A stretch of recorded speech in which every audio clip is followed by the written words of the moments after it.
want to talk to you today about challenges. We all have challenges that are put in our pathway. We all have issues. We all have things that we have to overcome.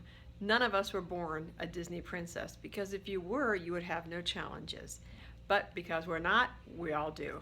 And I picture that we carry things around with us through our lives in a Mary Poppins bag. Remember how Mary Poppins in a movie would pull stuff out of this small little bag? That's kind of how I picture our lives.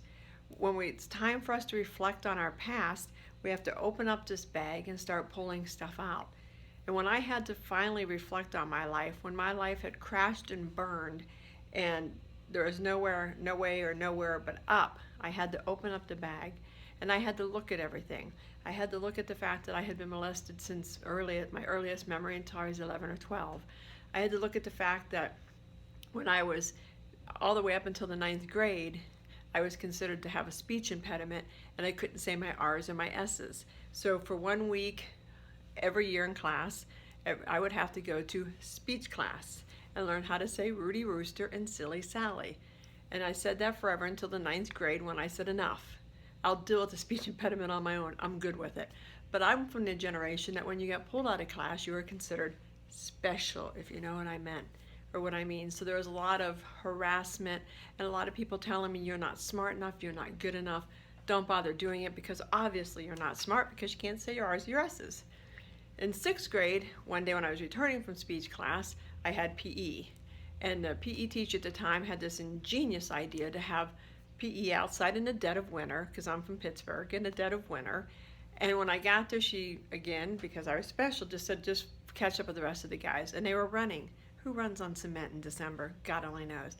So I caught up and I'm running, and of course I hit black ice, I go flying, I cut up my knee, my face, everything, and knock out my front teeth, which put me on a lifelong journey of having, chipped teeth, all kinds of crazy teeth, having my jaws wired, having all kinds of dental work, and obviously having very low self-esteem. In seventh grade, my parents found warts. Now, I don't know where you get warts. They told me I kissed toads. Still don't get that because obviously in seventh grade, seriously. So I had to get this brown stuff 3 times a day on my hands and my knees. So I got to walk around school in dresses and skirts with brown stuff all over me. That added to my amazing self. Then in 8th grade, I had to have my appendix removed. So I went back to school and told all the teachers I'm not allowed to carry my school books, and they just didn't care. So I'd be late every day to school for about 2 months, and they all were like, it's because you're not smart. Not sure how those two linked together, but they linked them together. In 9th grade, my ear, for some reason, my mother decided was floppy.